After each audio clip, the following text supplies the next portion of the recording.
I think it is going. Yep, it is. It says it's live streaming. So we're good Awesome. now. Couple minutes behind, guys, but that's all right. We are here with, I just realized when I heard you pronounce it on TikTok the other day that I've been pronouncing your last name incorrectly for many months. Don't worry. It's Adam Cesare, is it? Caesar. Yep, it's Adam Cesare. Okay. Yep. It doesn't have the E at the end that I was saying. So Adam Cesare, who's the author of lots of horror books, but most specifically for us, for our Summer Scares program, Clown in a Cornfield, YA slasher. I swear, I loved this book so much. Thank you. Been trying to tell everyone, even people who weren't going to be able to come to the live stream or anything like that, they have to read this book. And whenever it shows on the kiosk around the library, people look at it and go, ooh, that looks terrifying. So why don't you start by telling us a little bit about the book for those people who haven't read it?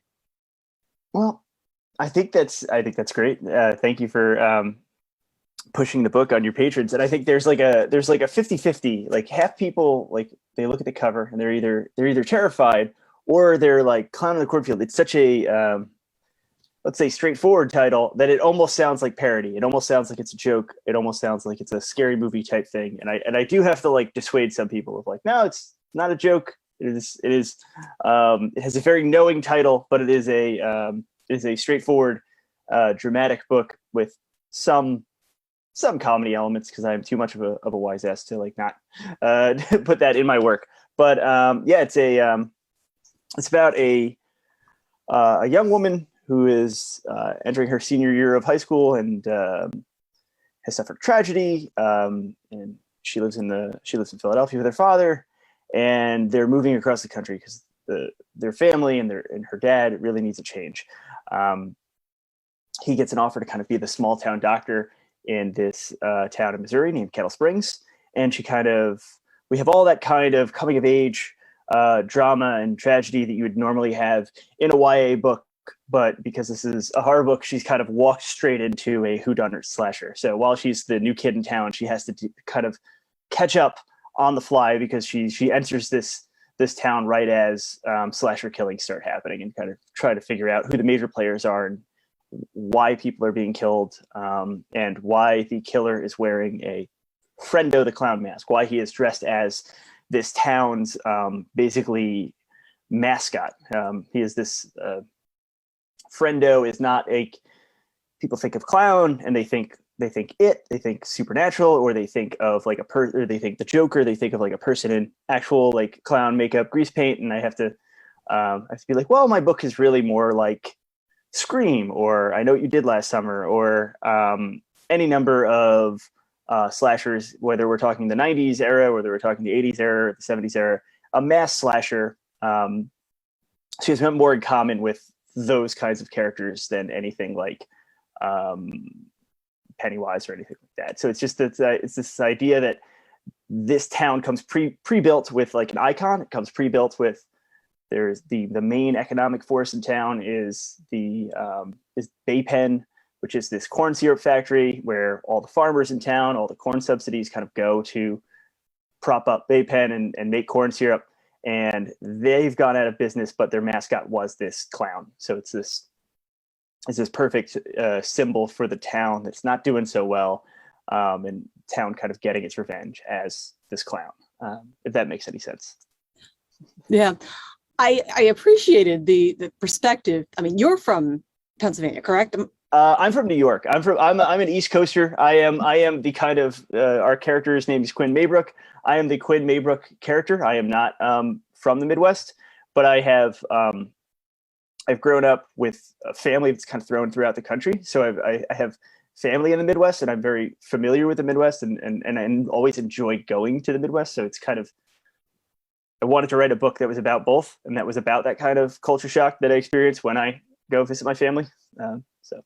Yeah, it was very easy. I mean, we're in Wisconsin, but I'm not from here. I'm an East Coaster too. Where so I was going to say Maryland area, but okay. The skinny part, they're closer to West Virginia.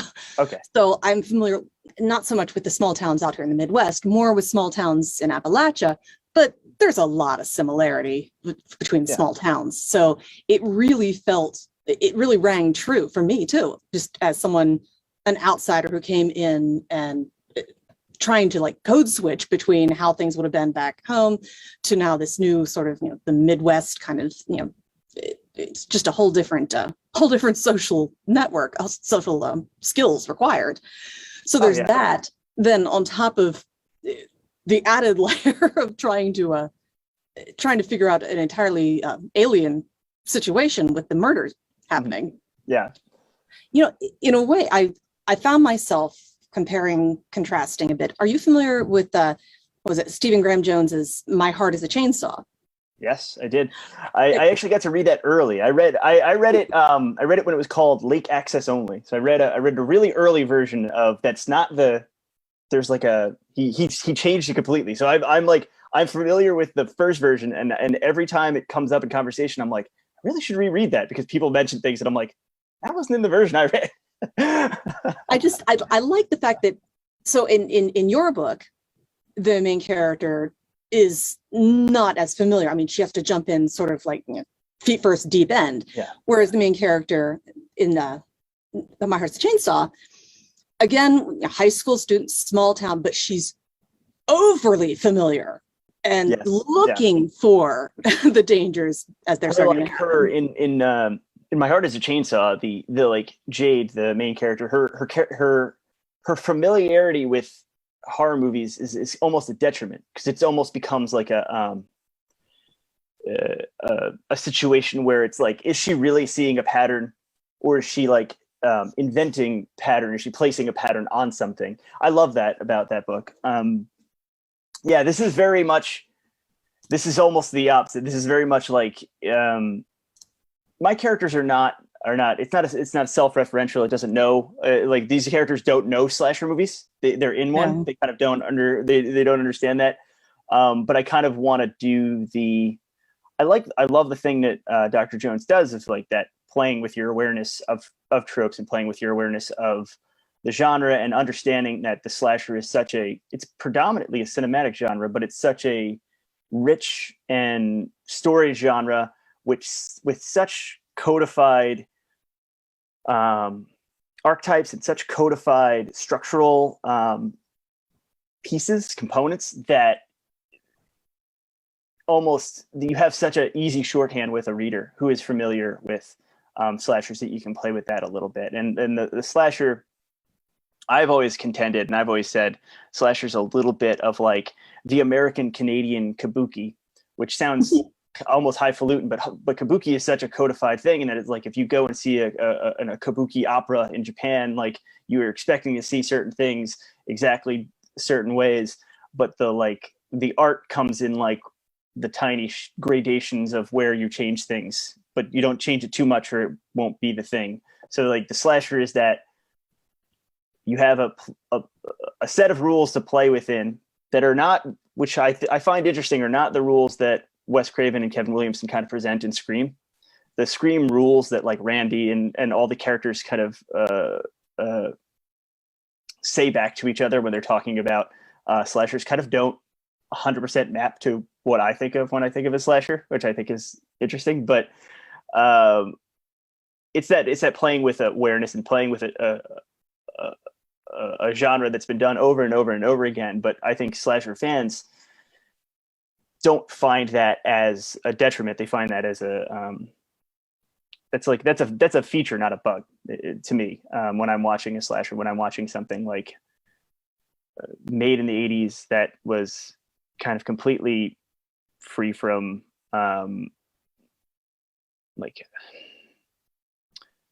how do I put this? I don't know. I lost my train there, but I got so far away from what your question was and what the topic was. But well, I mean, it's the whole, what you're talking about is the whole basis of as far as we're concerned in the library, genre fiction. Yes. I mean, you've got your general fiction out of the shelves, but there are people, myself included, who just naturally gravitate toward the mysteries, the romance, the horror, the Western stuff where there's already a framework, be it a very, very loose one or sometimes, extremely finely constructed. You kind of know sort of what it is going in. Yes. Yeah, and I think it's interesting because that's a great example, and I think something like mystery is a good example where there's such a wide range of what counts as like within mystery is like a segment of maybe crime fiction, and crime fiction is such a really wide umbrella. Like horror is a really, really wide umbrella, and when you say horror book or horror movie, someone maybe conjures up an idea of what you think, but you could mean something completely different. You can mean something very quiet and highbrow and philosophical, or you can mean something very brutish and commercial and slashery. But there is a really wide range. But the mystery is like, even within mystery, you have like the Miss Marples and the Poirots, which are like, even within those sets of stories, they're like almost the same story over and over again. But no one's like, why didn't Agatha Christie only write one book? It's like, no, she wrote a lot of books, and they're great because we like that, and we like the the cadence of it. Yeah. We actually last summer, this is our second summer doing summer scares here, and last summer one of the other librarians participating and I did a whole thing about what is horror, and talked about how it's such an umbrella genre encompassing, there can be horror thrillers, there can be horror, supernatural ghosts, there can be all different kinds, and it just the general feeling of horror, sort of a creeping sense of dread, as opposed to like in a thriller, like you think Jack Ryan, this sort of thing, it can be like scary at times, but you don't get that sort of chill goosebump, the sort of feeling of ominous things happening, and that's what I think. I love that. I love and don't love. Like if you go to like horror conventions, which I go to all the time, if you go and like sit on panels, or if you sit and watch panels, there'll always be that panelist that like didn't prepare and is like, what is horror? And like everyone has to like scratch their chin, and then you see every one of the panel just like devolve into almost like arguing, because like what is and what isn't, and it's such a subjective thing, and it's such a conditional thing, because like you said, like it, like in like say like the Jack Ryan books or something, like, or maybe the Jack Reacher books, like there's so much violence in a lot of those books, and so many horror type things that happen, but you wouldn't ever call a Jack Reacher book horror, but it's one of those like, well, I know when I see it, and it's like, does it work on the mechanism of dread? Because then you have something, you move into movies, and it's like, well, think of like the Evil Dead 2 or Shaun of the Dead. There's movies that are like horror comedies. They don't 100% work on 100% dread, but we know that they are horror by some definition. It's just such a I like and don't like kind of getting in that argument with people, because it's like, this is hard, this isn't hard. It's like, if you go in with a pretty wide definition, I think you can fit a lot of stuff in under that umbrella, and I think that's what's great, because it makes it a very diverse genre, and it makes it a very versatile genre. The boundaries are definitely permeable. I'm thinking one of the programs we're doing right now, in case anybody wants to jump in on this at the library, we're doing a horror podcast showdown. So people are voting for their favorite horror podcast, and it just feels surreal to have Welcome to Night Vale, which I mean, it's a horror, but it's not like scary, up against Old Gods of Appalachia, this gothic, creepy kind of thing, and they're both perfectly acceptable examples of horror podcasts. They're but so different. Yeah, exactly. So I have some questions that I haven't seen anyone posting anything on Facebook. If you have any questions, if you're watching this on Facebook, just add them in the comments and I'll throw them over here. So my first question is, why horror? Why did you start, did you pick that to write in? It's interesting. I'm not quite sure. I think it was, it's just one of those things where you're like, I've always been drawn to it. Like, I think from like being brought to the bookstore or the library as a kid, my parents very much valued reading and literacy and storytelling, and they weren't overly permissive, but they were pretty permissive. So it was like, you could pick what you want. And invariably, whether it was, I was kind of the perfect age for the end of Fear Street, beginning of Goosebumps, like whether it was that, whether it was going to the mom and pop video store or Blockbuster and just the horror section. I know I liked that. I know I liked seeing those VHS covers. I know I really liked that feeling of like, this feels a little forbidden. This scares me in some way that I can't quite articulate, but I know I am drawn to it. I've just always, it's been the one constant in my life. I'm a person that has a lot of different interests and has a lot of like, I love musical theater and Disney animation. Like I have like a lot of very diffuse interests and areas of interest, but the one thing that's always been a constant is horror and horror books. It was in college. I guess I kind of made the decision to. I was a film major in college. I was studying film, and had taken a few production courses and realized that I didn't want to work on the technical side of film. Decided that I didn't. I was too much. Too much collaboration. I was too much in my own head. I liked writing papers about movies. I liked writing scripts. I didn't so much like being on a production team. So I realized that it was like, okay, time to realize what could I do? What do I want to do? And I was reading a lot of horror paperbacks at the time, and I read Joe Lansdale's The Drive-In. And it wasn't like, I didn't read Joe Lansdale's The Drive-In and think, oh, I can do this because this seems easy. It was just a book that really spoke to me, and it was really beautiful, and it was also kind of pulpy, and it was like, oh, this book can do all these kinds of things, and that was the kind of inflection decision point of I can try writing horror fiction because I read enough of it. I should try that, and that's kind of seen me through to now. So talking about when you were younger, do you remember what the first horror story you read? I mean, the first one maybe that really stuck out in your memory. Here's an oddball one, because when I was really young, I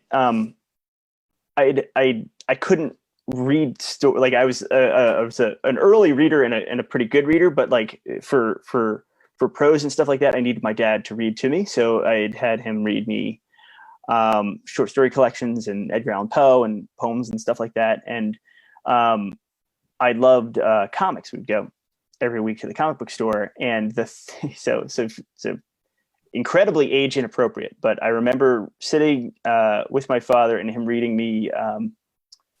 It's either issue 4 or 5, might even be a little later, of Spawn, the comic Spawn. And there's a villain called the Ice Cream Man who's like a murderer, and you see him doing finger painting in his ice cream truck, and he's painting with actual little fingers. And I remember the image of like fingers being pasted onto a board, which is horrific. Just really, like, if you think about it, like, just so crude. And this was the 90s, Image Comics, and we could get away with so much now because the Comics Code Authority isn't around. But I just remember that being like the scariest thing I'd like ever seen. So that's kind of really etched in my memory as like a thing. So it's a superhero comic. It's horror superhero, but that's etched in my memory as like that image as being incredibly scary. But I've never forgotten it until, like, so it's stayed with me. And I love horror, and I like that feeling, even though it was such a sick, weird thing. How old were you? I don't know. We could probably back check it by figuring out like when that first 6 issues of Spawn came out. I was pretty young. I'm sure I was less than 10. Yeah. Do you remember what the first horror story you ever wrote was? I wrote a short story in high school because I was part of I was definitely the kid that liked all the teachers in the English department, so would kind of overload on classes. And in my high school, we had elective creative writing classes and elective like theater classes and stuff like that. So I took all those. I don't even really remember the specifics, but it was just kind of like, it wasn't even really a horror story. It was kind of like a ghost story about a guy like trying to get to Vegas, like driving across the desert and driving across the country after something really violent and bad happened. And then the story ends with he like crashes his car into like the Las Vegas sign and dies. And it was just very morbid and downbeat. And I remember it the teacher handing it back and being like, I think I got a good grade, but I think she was like, "You're so morbid," was like the was the answer. And I'm like I am now. Like I'm not a morbid person in talking with me. I'm not like I'm not dour. I don't think I think I like to think I'm a pretty funny guy. But I remember that stuck with me too. You're so morbid. So we have a good chunk of young writers here and people like hoping to one day become writers, young people. Do you remember what the first horror story was that you tried to publish, and how did you go about it? I had gotten I was a very precocious. I was early college, maybe even like it might have been the summer between high school and college, which might be some of the age that some of your patrons are, or in high school or middle school. I had gone to a convention and I had met Jack Ketchum, and I'd asked him, "Oh, like how do I become a writer? Like basically, how do I like become a writer?" Because I was always thinking about this and always thinking, and he gave me the advice of, because I wanted to be like him. I wanted to be a novelist. He's like, just write something short. So you're not married to. Write a short story and try to get it published somewhere. Try to go for somewhere. His advice was try to go for somewhere that has pay. Like even if it's a small payment, it was just basically like do it so that you can feel good when you got a check, even if it's a tiny check. So I started writing short stories. My first short story that was published was actually published under a different name. It's published under my real name. My last name, Cesare, is my middle name.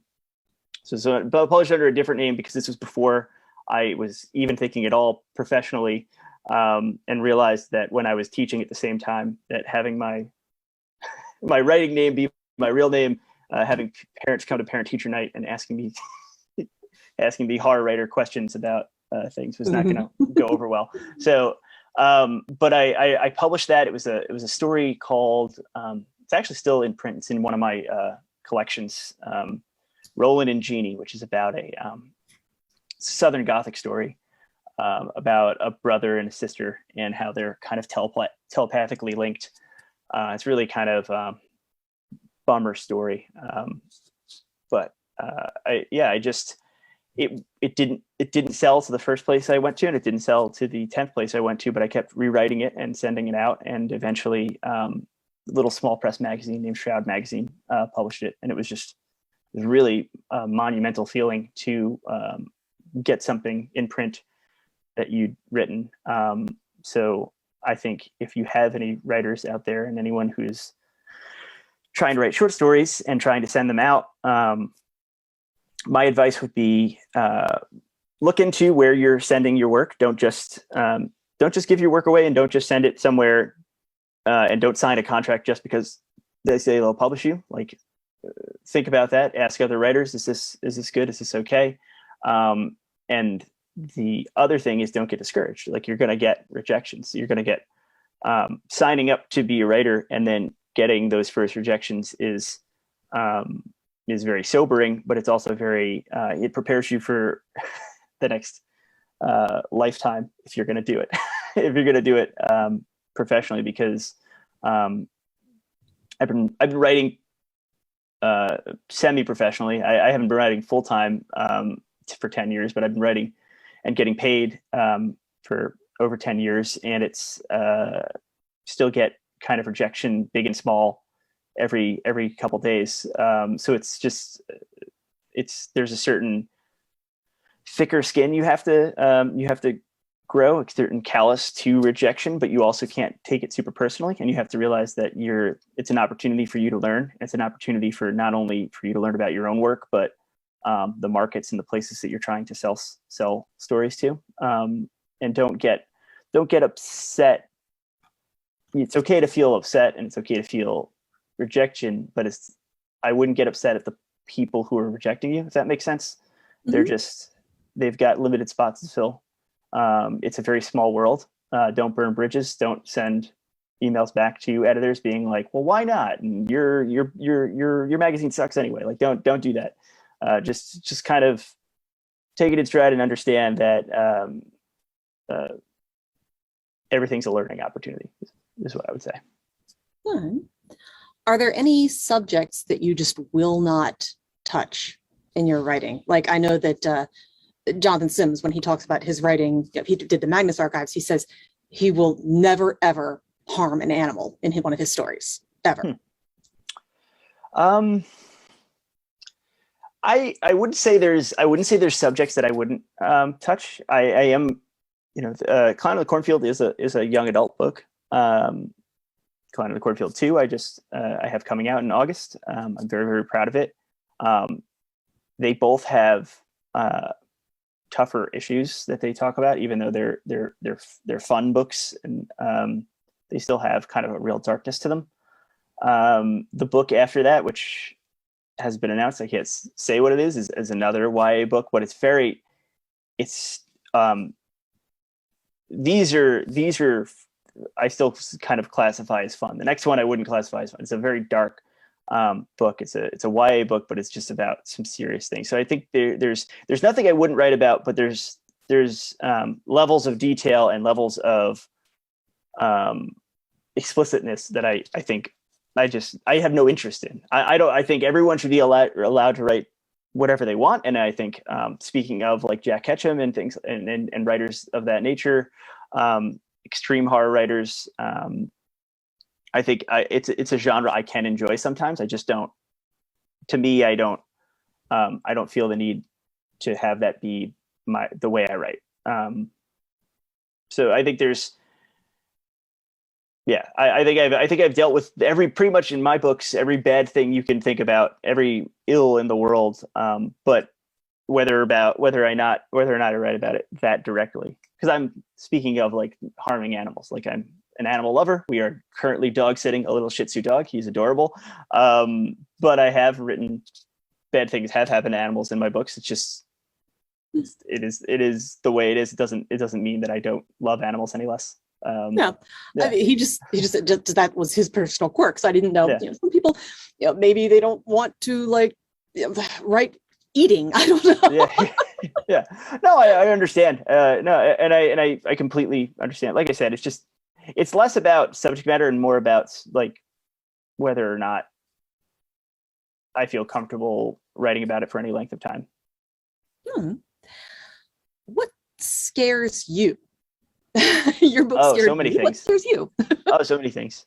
I don't know. I'm just I'm a very in my own head and paranoid guy, and I think that almost makes for a good horror writer. It's like if you could pretty easily imagine what makes other people feel the same anxiety that you do, and I think there's a lot nowadays to feel incredible anxiety about. I think it's almost oppressive if you turn on the news and you watch for any length of time. So there's like kind of big fears like that, and then there's like small fears like going down in the basement with the lights out. And I have a whole range of fears that runs along that spectrum, and I think doesn't stop me from living my life, but I do almost like that I'm in touch with what scares me in a certain way. Any particular stories, any books that you've found like scary to you more than others? Speaking of Stephen Graham Jones, The Only Good Indians, I think is terrifying. There's something about that book, which I've been reading Dr. Jones's work for a very long time, and I wouldn't say that anything. He's written some incredible short stories that are very, very gross. He has a short story in one of his collections. I can't remember the name of the story now, but it's in The Ones That Got Away. But it's about girls who start using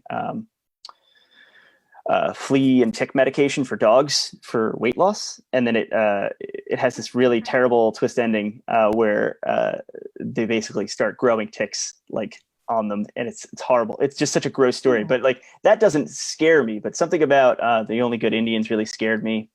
Rachel Harrison's The Return, have you read? You guys have that at the library? You should. Probably. It's a terrific book.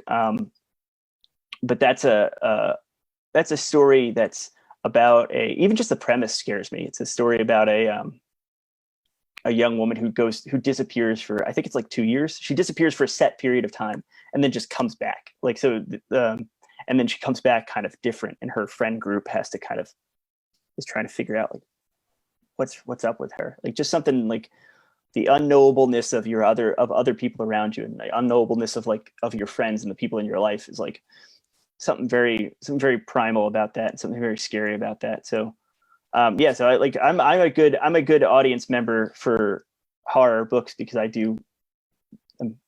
feel like I'm almost over empathetic, so I can get really worked up over fictional people. So more suspense or body horror? Which one bothers you more?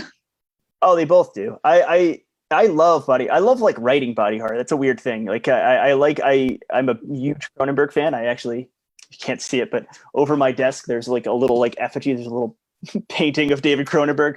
So I love that kind of thing. I'm such a fan of like physical horror, and especially in film, like on-screen effects. So I can certainly, at that point, I can distance myself, especially with anything to do with film, because I'm kind of like, oh, I know that has to be a special effect, or that has to be a prosthetic. I wonder how they did it. Like, I'm immediately in the moment, just feeling that.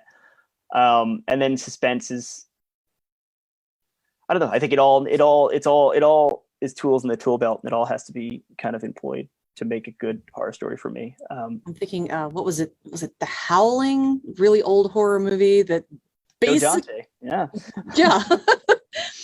Still quite terrifying, even if terrific. It's not like anything like overt or gruesome. So the things that I have like one image that sticks out of my mind of being scary from seeing The Howling, and it's almost a joke, because it's the one character is, I think it's Dee Wallace, but she's like trying to find something. She's trying to find like a paper in like a file cabinet, and I think she gets it. And I'm like, I may be misremembering the scene. I have to rewatch the film.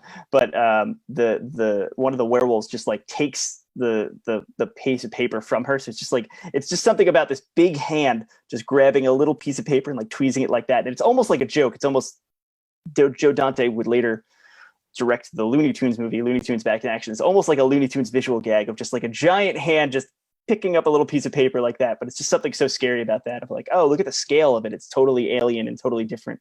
Yeah. For me, it's birds. I'm terrified of birds.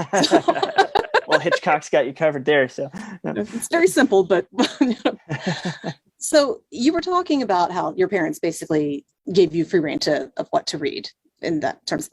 I come at it, my mom was very, very protective, and there was a lot that she would not allow me to read. And we get a mix of kind of both kind of parents bringing their kids into the library. What would you say to like parents who just absolutely don't want their kids reading scary stories like this? Interesting. I have a 3-month-old. It's my first baby, and so I'm coming at this. First of all, I'm exhausted. Second of all, I'm coming at this slightly differently now, because I'm like, I think about the way my parents raised me, and I'm like, there's probably definitely some stuff they should have said, like, maybe not on this one, and maybe not now. But then I'm like, well, if they did anything different, I'd be a very different person, and I still love the things that I love. So, maybe they were right. I think what I would say to parents, and I can't presume to tell people how to not so much critically, but yeah. How would you advise? I think there is a resiliency to young people and early teens and teens that I think. I was a teacher for 5 years. I think there is kids are so smart, so much smarter, and so much more aware of the world and their place in it and their surroundings than they kind of always get credit for. Because I think because kids are kids, and that was something I always had to remind myself of when I was teaching. It's like, even if even as a kid's a high school senior and you're having like a back and forth with them in class, or if you're having a group of kids and you start thinking about them, like they can almost trick you into being like, oh, they're like adults. You can talk to them like adults, but it's like, they're not adults, they're kids. You have to have some level of understanding of that and communicate them with them in the same way. But I think they almost always, if you're starting with, I don't think my kid can handle this, I think the wherever bar you're putting, the actual bar is a lot higher than your assessment. So I think kids can handle a lot more than you probably are, even if you know your kid very well, even if you have a great relationship with your kid. And I think nowadays the accessibility of information and it goes into horror being a R-rated genre for the most part. Like if you have a kid that's interested in horror, and if they're interested in less books, because books are always weirdly that way, where there's not a rating system, and there's always some wiggle room there. But if your kid has a Netflix password, they can kind of see like the worst of it, whatever you're thinking of, and they probably have. So I think if your kid is showing an interest in reading, especially, let them go a grade or two up. Let them go a little higher. Let them reach a little higher. Let them go a little scarier than you maybe think they're ready for. That would be my advice. Just consider it, and then read the stuff your kid's reading. Talk with them. That's a very that's what I should have led with. That's the better thing. It's just like if your kid's interested in reading and is showing an interest, just you don't have to have a book club, but just be aware of what they're reading and talk to them about it. And if there's anything in it that you think. I was thinking as you were talking, you mentioned how your dad was reading Spawn with you. Yeah. I mean, it would have been a very different situation. I'm just guessing if it was just you making your way, however much more slowly through. Yeah, exactly. Yeah, if I were just on the bedroom floor. Yeah, exactly. If I were just on the bedroom floor, it was like the idea that he could offer context and he could reassure me. And I think there's again, you don't have to. If your kid's 13, they're not going to crawl up in your lap and start reading with you. But just generally be aware. That's. Yeah, I'm thinking. There have been some books that I told my kids, I just always want to know what you're reading. And there have been conversational starters among the books that they've read. But I think knowing what they're reading, then we can have the conversation. I think that helps a lot. Sometimes some of the things now that my teenager is like, he's going to be 18. Some of the stuff that he's watching, it's too much for me. Maybe he should be telling me to push myself. What are some of your favorite current authors? I really should have had a list going. I'm trying to think. Paul Tremblay is huge. I think he's fantastic. We've already talked about Dr. Jones. I just read. Now it's a while ago now. Now it's almost a year ago now. But I read Manhunt by Gretchen Martin Felker. That's a terrific book. That's speaking of that's not for your YA audience. I don't know why I brought that up, but I'm reading. Oh man, what is the name of the book? I'm reading it early. Oh, this is going to kill me. I'm going into my email.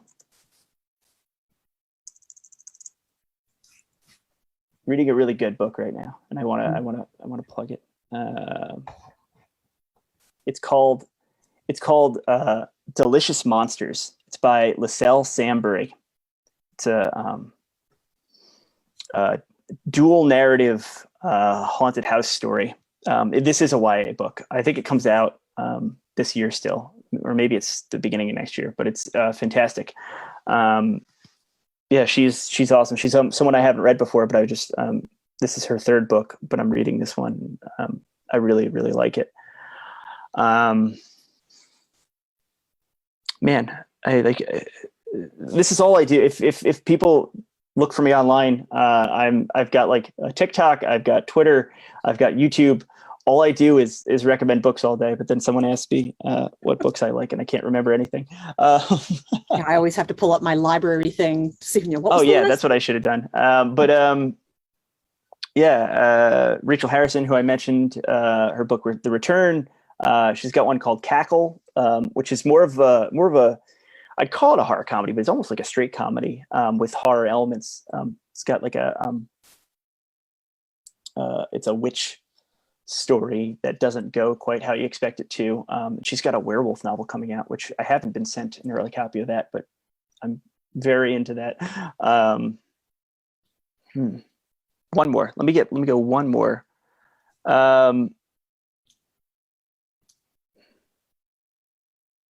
Sarah Lankin, Sarah Lankin. Her first 3 books were out with Harper. They were paperbacks. They were very much horror novels, very much paperback original horror novels. And her newest book is called Good Neighbors, and it would maybe appeal kind of to people who like horror, but also like or authors like Megan Abbott and Gillian Flynn, where it's kind of like it's almost this like it's almost like the Twilight Zone episode, The Monsters Are Due on Maple Street. But a very contemporary take on that, where it's a Long Island. I'm from Long Island, so I really like that about this book. But it's this this family has always had kind of simmering resentments with their neighbors, and this what is it called? A sinkhole opens up in their town, and it's this like kind of very dangerous thing that like someone falls into. One of the people in the neighborhood falls into, and it's this kind of like gunshot that goes off that just has everyone turning against each other in this really kind of convincing and really sad and really almost, it's not satire, but it has like a lot of kind of social echoes in it. But I that was a great book, and she's someone who's I traditionally think of as a horror author, and this book's almost on the bubble of like, is this horror? Is it not? But yeah. Right. I know that you do a lot of videos on TikTok, book recommendations based on movies you've watched. What movie would you recommend based on your book? Oh man, that's a good one. Here's a good one. It's a film that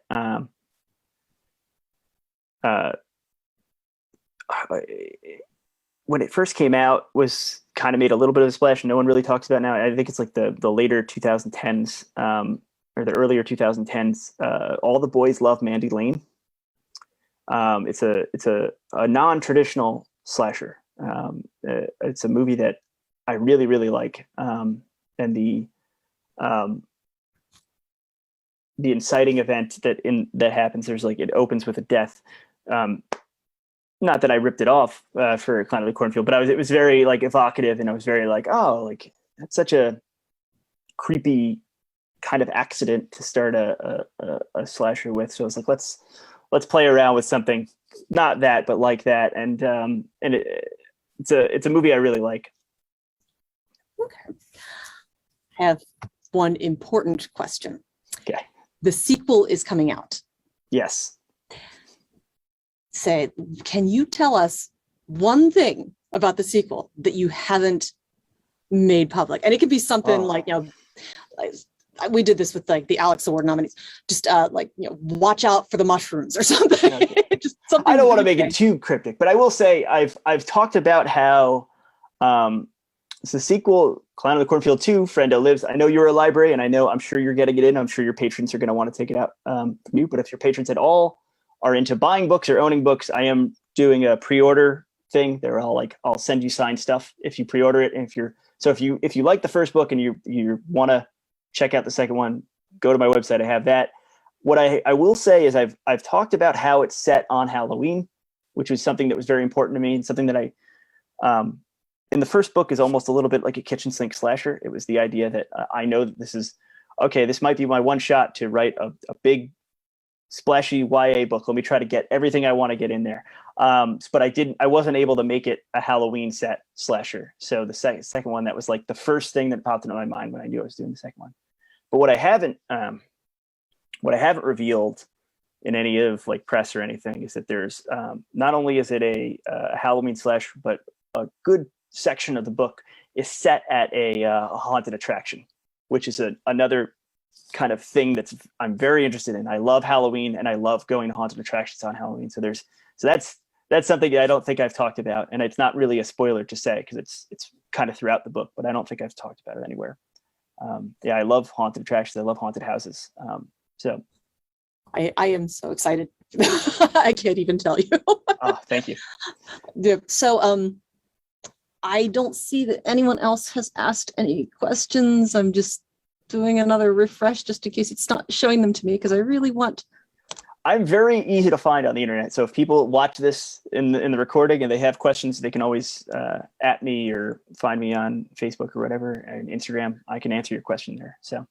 Well, you've answered all of the questions that I have, but I always, when I talk to people in horror, I have one question just I like to ask everyone. Favorite cryptid? Favorite cryptid? Oh, ooh, this is a good question. I have to go with the absolute classic. I love Bigfoot, and for the years I've been trying to write like a Bigfoot story, and I've never really done it just because I love Bigfoot. So there you go. It's the most cop out answer, but it's also true. Like I can't sit here and lie to you. I love Bigfoot stories. Yeah. It's not a cop out. It's I mean, it's like saying like, what's your favorite band and saying the Beatles. It's like, of course everyone loves the Beatles. Like, it's like, of course everyone loved Bigfoot, but yeah. So. I mean, you didn't necessarily pick one from like New York because like any kind of sentimentality reason. Yeah. Whereas I found myself always saying, Mothman, just because West Virginia. You were right there. You're by the bridge. So yeah. Yep. It's my hometown cryptid. I got to pull for him. Yeah. All right. Well, thank you so much for speaking with us. Again, the book Clown in a Cornfield. If you haven't read it, guys, you really, really, really need to read it. If you have ever liked anything, even approaching horror, you got to read it. Thank you. That's so kind of you to say. Thank you. So, and we will talk to you later then. I'm going to go ahead and stop the live stream over on Facebook.